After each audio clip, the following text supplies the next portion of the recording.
The Whispering Shadows. In the quiet town of Hollowbrook, there was a house that no one dared to visit.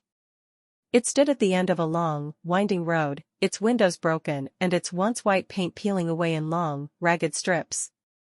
Locals called it the Thornwell House, and they swore it was cursed. 50 years ago, the Thornwell family disappeared without a trace.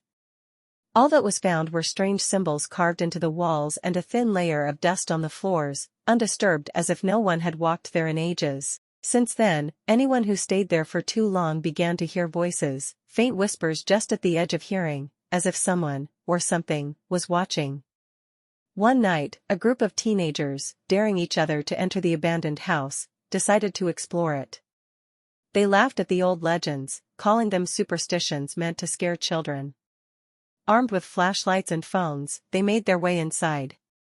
The air was heavy, thick with the smell of decay, and the temperature dropped as they stepped through the door. The house creaked around them, and strange shadows flickered on the walls, but still, they pushed deeper into the house, moving from room to room, searching for anything that might explain the mystery. It was in the basement that they first heard it, a faint whisper, so soft it was almost like a breath. One of them, Lucy, turned to her friends, eyes wide. "Did you hear that?" They all shook their heads, nervous smiles fading. The whisper came again, louder this time. "Help us." The group froze. Then, suddenly, the basement door slammed shut. The flashlight beams flickered wildly as the whispers grew louder, now echoing from every corner of the room. "They are coming." Panic set in, and they rushed for the stairs, but the door wouldn't budge. It was as if something heavy pressed against it from the other side. The air grew colder, and the whispers turned into low, guttural voices, repeating the same phrase over and over. "They are coming."